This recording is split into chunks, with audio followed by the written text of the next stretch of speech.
But first, breaking news tonight, the UK's highest court has ruled that transgendered women are not, in fact, women. 5 Supreme Court judges unanimously agreed that the terms woman and sex refer to biological realities, not to what they called acquired gender.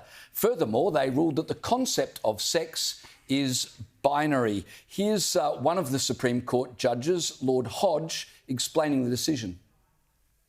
The unanimous decision of this court is that the terms woman and sex in the Equality Act 2010 refer to a biological woman and biological sex. Now, there were massive celebrations outside the court. We'll show you some vision of that. Women's rights activists saying that this decision means gender self-identifying is effectively dead in the UK.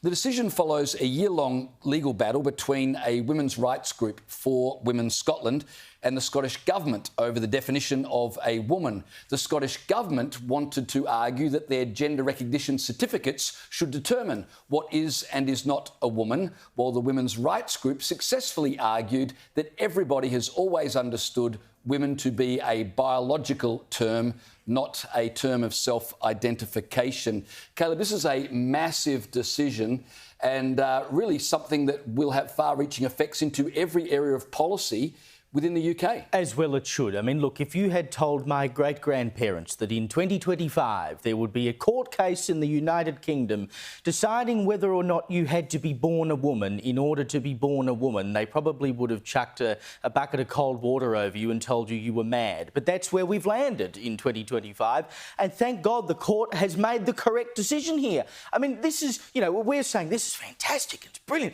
I mean, this is the least extraordinary thing I've ever seen. It ought to be the least extraordinary thing I've ever seen in my life, that a court can affirm that, yes, you actually need to be a biological woman in order to be a woman. But that's where we've landed, where we need courts to rule on these kinds of things. Now that this decision has been made in the UK, I'd like to think that it would be replicated across the Western world if it came to it. But of course, we've had cases already here, like Giggle versus Tickle, where it seems that Australian courts are taking a different point of view on these matters. And as the court pointed out, this doesn't mean that you can now discriminate against transgender people. They are still, under law, not able to be discriminated against, just like any other person. What this simply says is that in order to be legally classified a woman, you have to be born a woman. And that allows the protection of things like women's sport and women's bathrooms and other exclusively female places. And so it should be. That a court even has to tell us that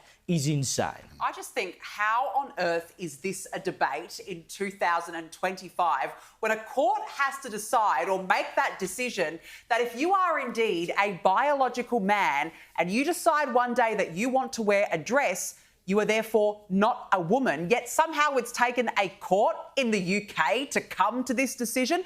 Look, for years, the problem is that there's been this woke ideology which has been peddled non-stop by the left, desperate really to actually erase women. And we've seen it here in Australia, as you mentioned, but particularly overseas, under the guise of tolerance and under the guise of, oh, well, we've got hurt feelings, when really it is only to protect a very small minority of people, because we know, though, that gender is fixed. It is a biological reality, male and female, boy and girl.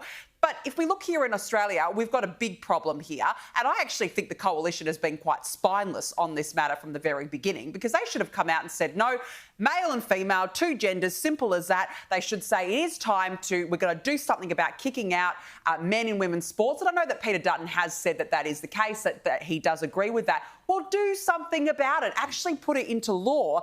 And the more we allow this warped gender ideology to fester, well, the more we are at risk of a very confused next generation. And political correctness simply should not defeat science and common practice. So I applaud this judge in the UK for making this decision, but the fact that it's had to come to this house, sad.